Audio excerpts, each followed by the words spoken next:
morning, good afternoon, good evening, no matter when you may be catching this particular broadcast. Altavis Pelton here, your voice manager. I unmute the voice of women who are ready to speak up about what has kept her silent for way too long, and it is Monday morning. Monday morning. Whoa. No. I'm super excited. Had to come to talk to you guys. I didn't even do this one on Periscope. I'm just doing this for the Real Voice League community. Because I really wanted to, share some tidbits with you guys. This last week has been kind of like a whirlwind. This last weekend, Friday was a whirlwind, literally. But this whole week has really been really interesting in finding information, and we've been on this success mindset, repositioning for success. And when you're repositioned for success, that means we got to change our mindset, we got to change our words, we got to change our actions. And so my question to you today is, on this Monday morning, is who are you living for?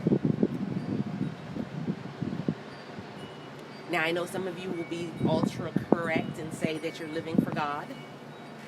And yes, that is one part of it. But who are you living for really? We always hear the term thrown around, ride or die.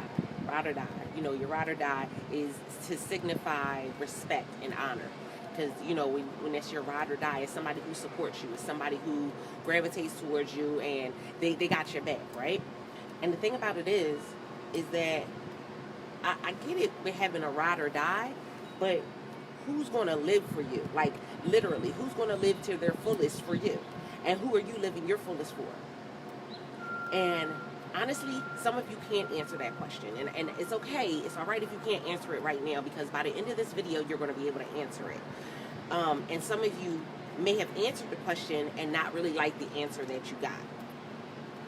When it comes to saying that I'm going to be a ride or die, or I change that and flip that and say, who am I living for? When I say who am I living for, then some people call it their why, but I need it to be a little deeper than that. When you think about who it is you're living for, you think about the fact that means it's going to affect and infect how I think. It's going to affect and infect my actions. So the actions that you do today, are they worthy of you living for the people you said you wanted to live for? So are the actions that you're doing today, are they respectful, and are they honoring your children? Are the actions that you did this morning so far, are they respectful and honoring your husband or your wife? And some people, the answer to that is no. I get it. We're in a time where we kind of, fall into all of these different habits, and we fall into trying to really fit into the status quo, fit into what everybody else is doing, trying to look like everybody else, sound like everybody else. But I want to say this to you, that this Monday, I want you, instead of you trying to be a ride or die, I want you to flip it and say, who am I going to live for? And what does that look like? Who am I going to live for, and what does that look like? Because see, if I decide who am I going to live for, then in the morning, I'm going to get up with that thought in my mind, and I'm going to get up with a tenacity. I'm going to get up with intention when I'm deciding that I'm going to live for this. I'm living for that. I'm living for, and it's not living for stuff. But when we decide that there's a person that we're willing to live for,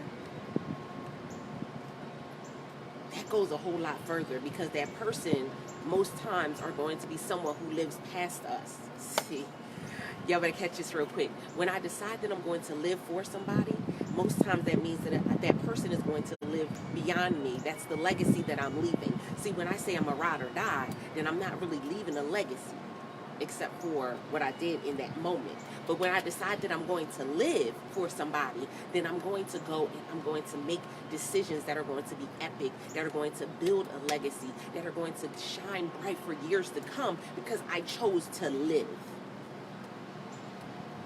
It's February of 2020. Have you chosen to live? Like, honestly, have you chosen to live?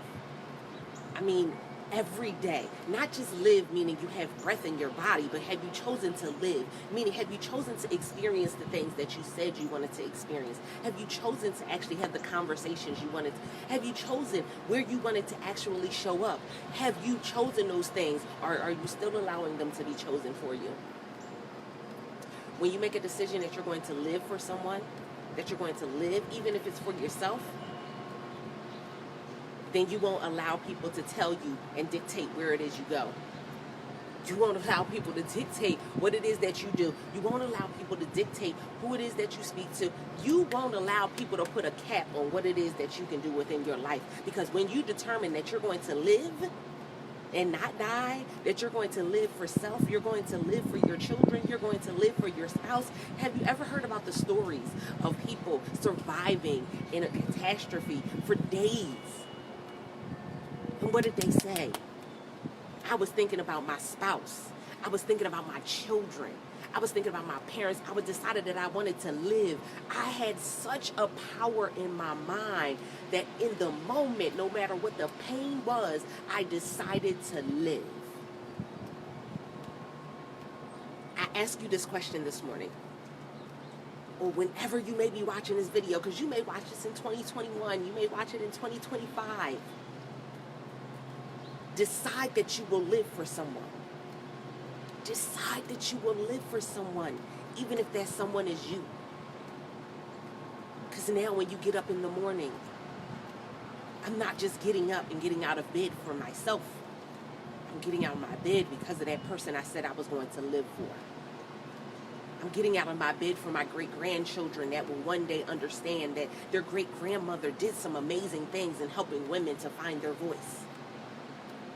I'm getting up and I'm doing something amazing. See, this is the thing. God said that we would do greater things. When we think about Jesus, I want y'all to catch this.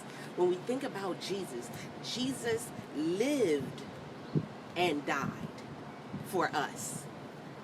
See, I know this goes against what most people are talking about, because everybody talks about how Jesus died on the cross. But understand, before he died, Jesus lived.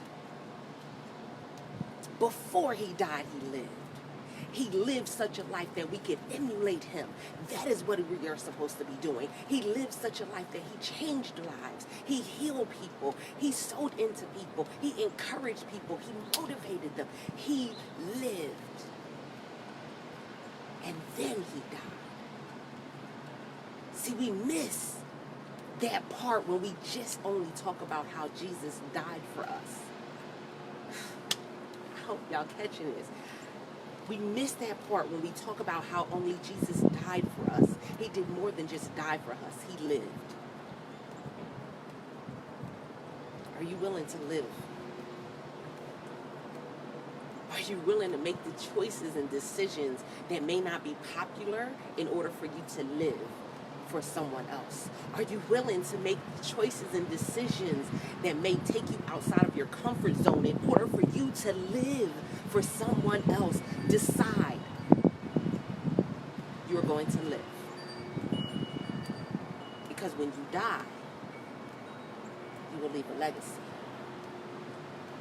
Understand that. If you get nothing else, choose today who you will live for. How far it is that you decide that you want to go and achieve great things. Who will you live for? Because now, when it's come time for you to make that hard decision, it won't be as hard. See, they ask questions about how Jesus was able to make the hard decisions and how he was able to tell the stories and share parables. And he did all of those things because he had it in our mind and he was thinking of us. And he said, I must live in such a way that it is going to impact their lives. I must live in such a way that it is going to open doors for them. I must live in such a way that it is going to guide them. How is your life guiding the next person? It's starting to rain right now and I ain't even moving. How is your life how is it guiding the next person? Are you setting a clear path for the people that are standing behind you? Because the reality is that there are people standing behind you. There are children standing behind you. There are parents and grandparents standing behind you. There are generations who are waiting behind you to see what step you take next. Because when they see what step you take next, it will show them which one that they can take. And some of you may be saying, well, I've done too many things wrong in my life for me to be able to do that. I've done too many things. I've messed up too much for me to be able to be a guide for somebody else. I don't live 100% right. Nobody is 100%. There's only one person that was perfect, and he was Jesus. Can I tell y'all something? God never asked you to be perfect. He asked you to live. He never asked you to be perfect. He asked you to live. He asked you to live in such an obedience that you would literally be the guide, the light. He called us to be the salt of the earth. He called us to be the light in the world. He called us to be game changers. And oh my goodness, he called us to disrupt what's going on in the world. He called us to do those things. And he called us to do those things not because he thought we were perfect. He called us to do those things because he knew that we were capable. He called us to do those things because he knew that we would be able to do it and influence so many others. So I don't know who's going to watch this video. I don't know how many people may see it. I definitely wanted to share it with the community, but I need you to make the decision that you will live. You will live. That's your confession this week. I will live. I will live the life that will leave a legacy. I will live a life. See, we talk about legacy and people will always go towards money. No, I want my life to be a legacy. I want them to look at the lives that I touched and see that I was doing something great. Not because of the recognition, but because of the freedom that it would give to the next person. Not because of the recognition, but because of the freedom it would give to the next person. Something that I've done over the last couple years is every year I go through this period of purging, and I go and I purge my social media and emails and all this other stuff, and I go through it for a reason, because I'm not looking for the numbers. I went from having over 2,000 people on my email list to going back down to about 700. Why? Because it's not about the numbers, it's about the impact. Am I making an impact in the lives of the people I'm connecting with? And if I'm not making an impact, then why am I connected to them? I'm not meant to help everybody, but the ones that I want to help, I want to be connected to those. I thank people so much for sharing out broadcasts and sharing out my videos, because guess what? It allows me to connect with the people that need me the most. You may not be the one that needs me the most. I get that. But you may know somebody that needs me. You may know somebody that needs to get out their own way. You may know somebody that needs to find their voice. And you go, listen, I got somebody I need you to listen to. That's what living is all about. I thank everybody for their prayers for last week. Man, it was bananas. It was crazy. And I look and I say, wow, there are people that go through that on what I went through on Friday. They go through it on a regular basis, right? But you got to choose each day that you're going to live it to the fullest. No more mediocre. No more mediocre. No more thinking that I'm just going to lie by the wayside. No more thinking that I can just do the bare minimum. No more being average.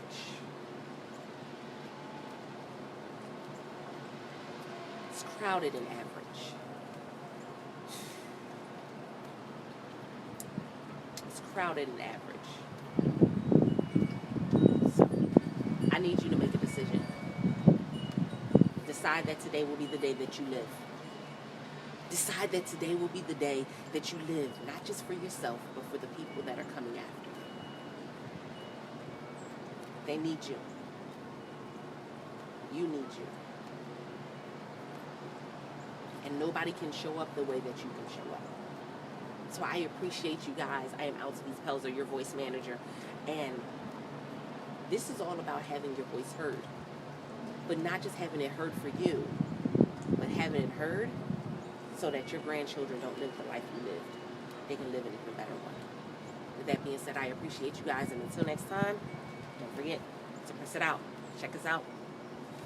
We're a Voice League.